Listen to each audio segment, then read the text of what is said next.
Hi, John here, and welcome to the second episode of Sports Racer Interviews, an opportunity to get to know the sports racers, the folks who populate the forums at zafrank.com, just a little bit better.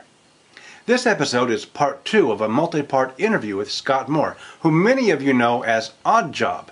If you missed part 1, you can check it out by clicking right here if your YouTube browser supports embedded links, or find the link in the video description. In this second episode, Scott talks about collaboration in the org. Want to know more about this project? Check out the info in the video description. Read up, jump on board, and hopefully we'll see you around in the forums. Okay, let's go to episode 2.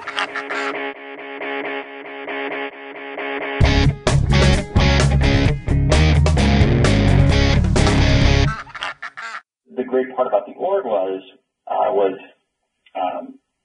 Zay had all of these great ideas and great projects, but he's not the type of person where he's a larger-than-life personality that lords it over other people. He's definitely about, plenty of room in the sandbox. Come on over, bring your own toys. You don't have any toys here, use mine.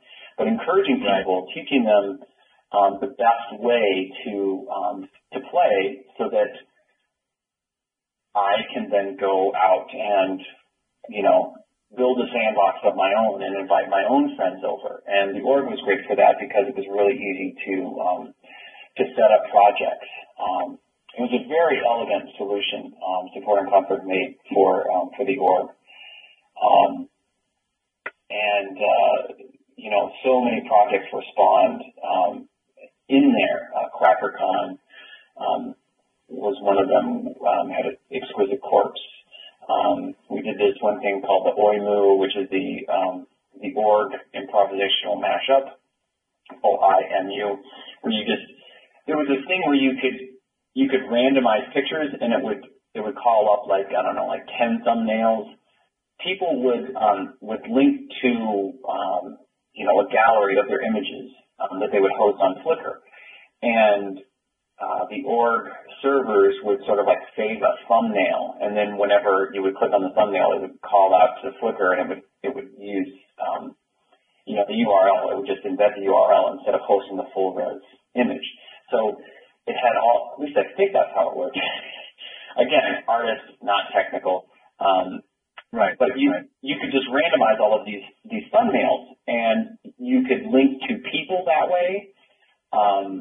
There were just all these. It was just really open. It was very open to having people play with it because it was beautifully simplistic. So we would call up all these random images, and then the idea was that you take all of these images and just build a story out of it. So you could improvise a story based off of that. So that was just another project. Clay Shirky talks about, he's the one who wrote Here Comes Everybody, and he talks about things become plumbing. When something becomes plumbing, then it sort of recedes into the background, and Apple spends millions of dollars designing tools that recede into the background so that the interaction sort of comes to the forefront. And where Apple is really good at making gadgets, Zay is really good at making play and games and toys that recede into the background, but then bring up to the front the enjoyment. So, young me, now me, where it's just like you take a picture and then you try to restage the picture. It's really easy for people to get a camera, to find an old picture, and then to just hold, the picture open and take the camera. It's a little I Finger You app, that he did when he was doing Hard Times for Time or CNN or whatever. So it's like that whole thing. It's like teach somebody to fish and then, they fish for life. But there's another important part of that, and that is you got to own the pond. You got to own the pond, and I think one of the things that Zay does is he empowers people to take ownership of their pond. So not only do I know how to fish, but it's like, this is my office. I've got my computer here, and then I've got all of these tools online that somebody else has written. I can use them in ways that they weren't intended to be used.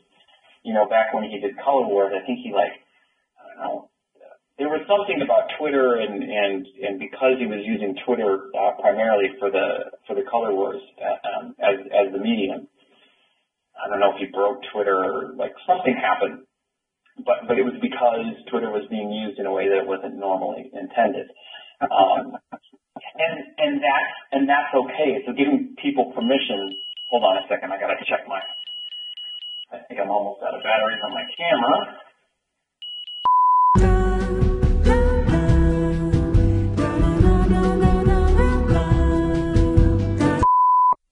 Okay, so that was a brief pause to change the batteries for both of our cameras as we were wrapping up from that first segment. From my personal experience, I've tried to bring people on board and try to tell people a little bit about this community that you referenced. And it's been difficult to do that because I want to bring into it certain things like the technical aspects of having an environment in the forums and so forth that people can go and either be entertained by what's there, but also contribute to it. And I see eyes kind of glaze over sometimes with that, just not quite getting it. But once they get in there and check it out, it's one of those things that then you get it. Like the Young Me Now Me project is one that, there's a lot of building that goes on underneath the surface to kind of create something like that, to connect with other people and get them moving on it and to build the project. But a lot of people, when they actually see what that looks like, they get what it means in the end result without really knowing too much about how it happened. I just recently finished the Steve Jobs biography, and he was so singularly focused about that as, he was explaining to somebody, one of his friends, or maybe just the interviewer, he was listening to the Beatles, and they recently released the recording sessions.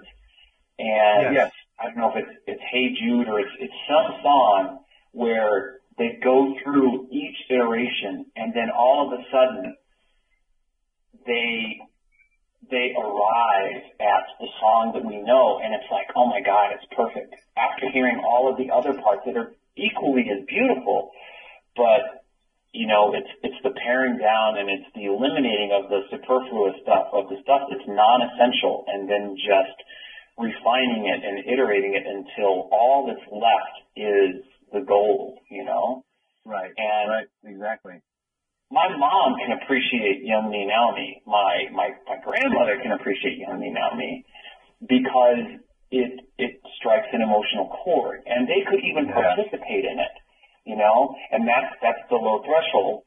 But part of the beauty of the community that surrounds a lot of all of Zay's projects is that for those that are interested in learning how it's done, he takes the time to show people how it's done. He's not going to answer everybody's individual questions. It's like, why repeat that? So what becomes scalable is when he empowers, certain people and say, well, this is how I did it, and then that person now can then go forward.